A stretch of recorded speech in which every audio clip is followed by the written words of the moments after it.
then and we are where we are today. Let's be honest. Na adia yemu ya kesiye aseba Muntaka koka ne parliament. Udeti no Muntaka aseba koka ne parliament. Na ya mitie no a me say enti do you even care? And one of its richest states is California. America is the richest country in the world. And one of its richest states is California. California state is the richest state in America. In fact, standing on its own is the sixth largest economy in the world. Yet they had disaster and people lost their life. But they have all the money, they have all the measures. America is the richest country in the world. And one of its richest states is California. California state is the richest state in America. In fact, standing on its own is the sixth largest economy in the world. Yet they had disaster and people lost their life.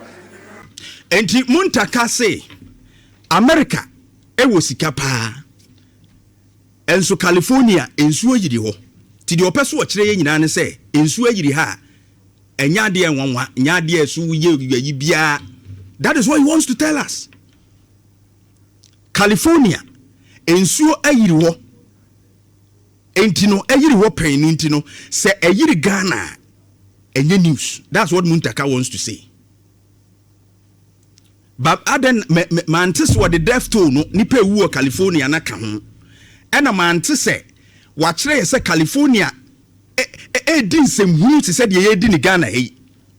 Because no politician in California, no politician in America, and a better wetland, baby a ensuo fa, baby a yafro, na wakasi will sit down the sin suo kwem, and see what California.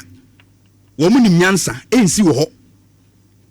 Because your conditions are my flooding, no, it is not the same as California.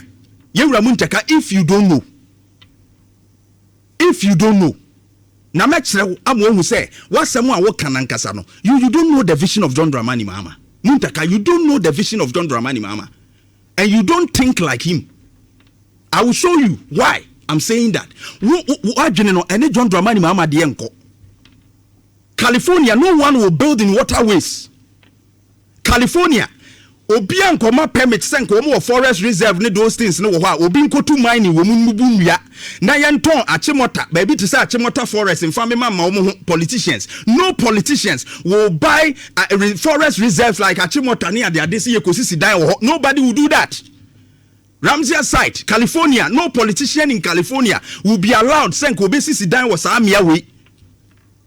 And you don't do that comparison at all. Muntaka, don't do it. That was below belt because the conditions that led to California disaster no and answer flooding no and yet the same as Ghana. What happened in California? Me can say natural disaster. Ours is man-made. Yen same who and amadi AC because we allowed it through corruption and greed. Sika yemfanko clear gatamuno na obi edi yemfa nya adwuma no.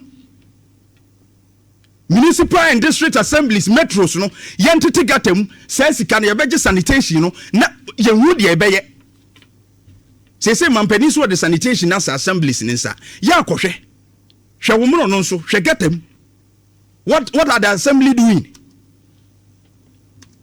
je no moye Uria de compare California. No municipal or district or metro will be allowed to misbehave. Said municipalities near metros ne ya wahano. Sanitation yam fa ho nsem nya hwe no. So don't compare at all. Instead of you to hold institutions accountable, na ya kasa sebe. And someone nimdie wom and someone mo dunyansa wom. This is what we are doing. We don't even value the lives that we've lost. Say California esi wo inti esi wa ha. How? We've lost life and properties. Is everything okay? John Dramani Mahama. Ebra ensuyiri no ohun se esi no aye. Or the helicopter edam wiem e kohwe se die na esi die na to manfo. And then John Dramani Mahama nkasa yemu no. he never actually said say California si wo honti we no natural disaster anti John Dramani Mahama blame yen yankasa ye dwumadi a yen ni ye o mamu na amanaba. This is John Dramani Mahama enra tie Muntaka tie Mahama de all catch us de de flood na bae no tie Mahama Frank it Fatu Sumami or say there be not this one.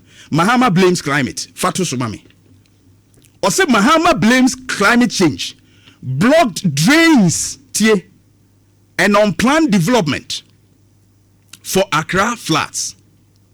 81 ewiemu nsakyra ya ba yagitum say no said ewiemu ye no ensuo no de ebetoto pa but we say ye drains baby a ensuo no fa ye gutters ni ade no emu asisi ensuo no ntimi nko na ntimi ma eka ho bi Mahama na eka say o say unplanned development o man no ya nyini nyan hyehye pa say ye kɔ yanimi adan si a yesie ye besini bia ye chiche mu say ha ye nsi dan ha ye mfa schools ye say ya ye be hyehye ni ye kama ye nye gata say say yi wo miamia na ye nye ne saa na mampanika ye unplanned development. Town and country planning poor. That is what Mahama is saying. But what was a California flood enti hanoma flood enye hwe ye no mahuna ye bi ti se we no no Mahama na boss no e dey flood ya brain. So Muntaka, if you don't know, Mahama has explained why we had a flood. And as interior minister, I expected you to know better.